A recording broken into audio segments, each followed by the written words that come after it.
All right, everyone, how you doing today? This is Evan Krowski, QlikView developer and Horcrux, lesser known QlikView title. I'm here today to talk to you about one of the more unusual and probably incomplete apps that I've worked on. It's called Medieval Times, and it is exciting. It's a turn-based, strategic battle game that simulates, medieval combat. And I know out there there's tons of platforms and games that will execute this type of concept better than QlikView does. This is totally like an inappropriate platform to be designing this kind of game, but I just wanted to see, what we could do with the interface and see if we could get something that had turn-based unit tracking, that had spatial awareness, that had collision detection, and I was able to get something together on this, but I wanted to share it with you guys today, and to take a look. So this is Medieval Times. Basically, the way the premise works is we have a playing field here. You can see the muddy battlefield, and we've got a castle on each end of the goal line. This is really a two-dimensional playing field here, and each castle has a certain amount of damage points which it can take, and then we're going to drop our playing units, our battle units, as are created into the main arena. So this is a point-based system, and each player who has a turn gets assigned a certain number of points at the beginning of the turn, and they can use these either in two ways. They can use them to purchase new units, or they can use these on movement. And once they place a unit in the battlefield, the objective is to move that unit into their enemy's castle, where the unit will subsequently cause damage. But to get to that point, they must battle their way through any opposing units which seek to stop them. So let's take a look at how this works. Let's start spending some of these points that the green player has right now. We have 1,000. So like most battle games of this nature, we have several types of battle unit categories. We've got siege weapons, heavy cavalry, archers, light cavalry, infantry, and skirmishers. So these sliders right here can control the dimensions of the piece that's going to be placed into the grid. So you see, if I wanted a piece that was 200 by 200, that's how I would create a unit of this size. So let's make a heavy cavalry unit that's a 200 by 200 piece and see what we get. Boom, that's gigantic. It takes over almost the entire board. So you can see here in this table that each of the units have been assigned weighted movement scores, attacking bonuses and defensive bonuses, and then relative costs. So heavy cavalry, it moves pretty fast. It only costs 0.6 points per unit to move. And this is a unit that's a strength of 40,000. That's a 200 by 200 strength to determine the weight of this particular piece. But it's quite a weight to move something like this. So you can see if I hit the button here, I've used up 120 movement points. You can see it reflected out here in the movement cost for this particular piece, 120 per move. I can't move it a second time. So what we might want to do is end the turn for green. They're pretty much used up all their turns. For the red side, let's make smaller pieces. We're going to make a 100 by 100 unit. And I will make a light cavalry. And let's see what we get. Here is a light cavalry that's now in the playing field against the green, and its movement cost is 50. So each time I hit a movement, I should see my points decline by 50 here. 650, 600, 550, 500. I don't want to have these two units collide just yet, because that's when the units would actually calculate value in a battle. But I'll make another, and I've just spent another light cavalry on the playing field, and maybe I can put some skirmishers in there. You can see when these are grayed out, I really don't have enough points left to create anything of that size, so I have to shrink down here. Alright, at this point I can make a 50 wide by 100 tall set of skirmishers, and there's that little unit right in the piece. So now it's green turn again, and this monstrosity of a piece is trying to march its way down, and it's just huge.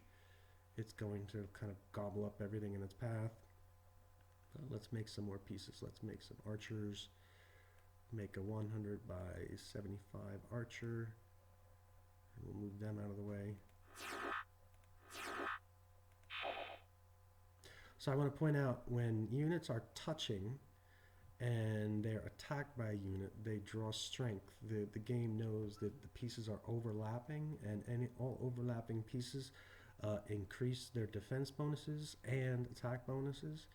So adjacency is rewarded in this game, and you can see that reflected over here in the unit table. As these attacks happen, you'd see that the math bonuses are applied based on that adjacency.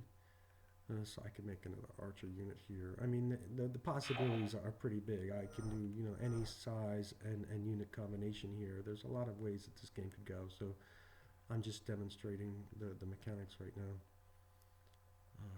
Alright, let's end green's turn and go over to red and make some infantry. Make a very large block of infantry, moving up the other ones to get down. Start defending, make another infantry.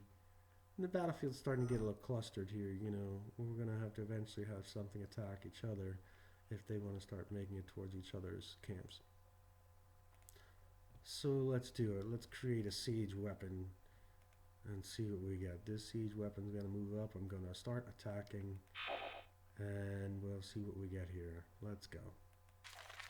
Oh, so many pieces removed from the battlefield during that. It looks like we lost, 2 red cavalry.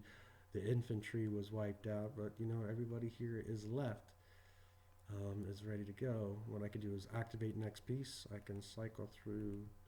You can see the green pieces being brought to the forefront based on what's available on the board. So if I want to move one that's tucked behind another piece, and I'm going to have this guy. Looks like it's red's turn. Let's have that infantry stage a counterattack. Oh, wiped off the board. And nothing can really dent this giant behemoth of a green piece yet.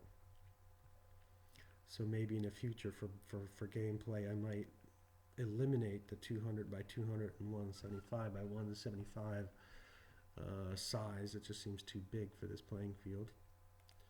But you see, like, red can throw itself into that thing all day, and it's just not going to make much of a difference.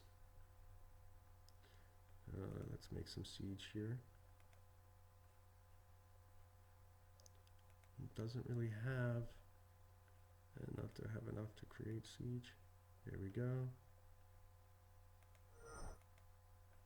And we're out of moves and turns. So let's see if we can get this guy going here. And that big heavy cavalry stomps through everything, and he's just going to make a run for the end zone.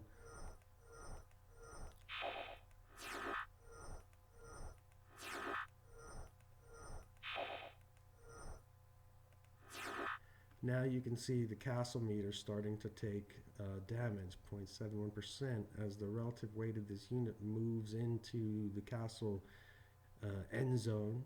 You can see that each step of the way causes more partial damage. So it's moving in there. It's doing 3,000 points, 4,700 points of damage, 6,300. And it didn't quite get over the entire end zone. But now I think it's time for the red team to create some siege.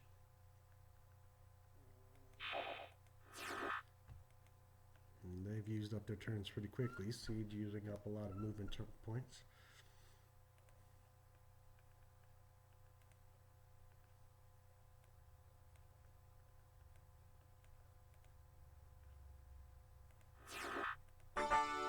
And also infantry defending very poorly, so you can see this counterattack of infantry had no trouble kind of cleaning that up there.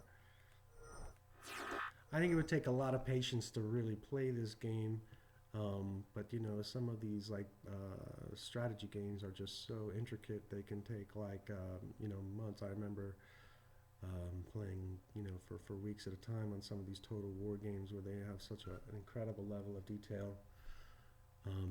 You know, and this is not meant to be anything like that. But the fact that QlikView is able to track a you know, a positional grid and keep track of all the pieces, I thought was something very interesting to me. So let's keep moving through the grid. We'll get the next piece here. We'll keep moving this guy in. And he's officially fully into the castle, you know, and at that point you could have the castle image degrade and something like that. All right, so I can clear the entire set of pieces again, end the turn, and we can start over. So let's say we have some archers. We'll put some archers on the board. We'll move them out here. And turn again, put some more, create another archer, move them forward, another. He's got a whole bunch of archers here kind of stacked up together. And then we'll put some siege in here, you know, and see how big of a siege we can make. I don't even think can we make a 200 by 200 siege? Yes, we can. Well, let's see what happens when that siege goes up against 4 archers. Who's going to be the victor here? The siege has no problem, but eventually everything's wiped out and they cancel each other out on the next counterattack. So that's the premise of you know, medieval times.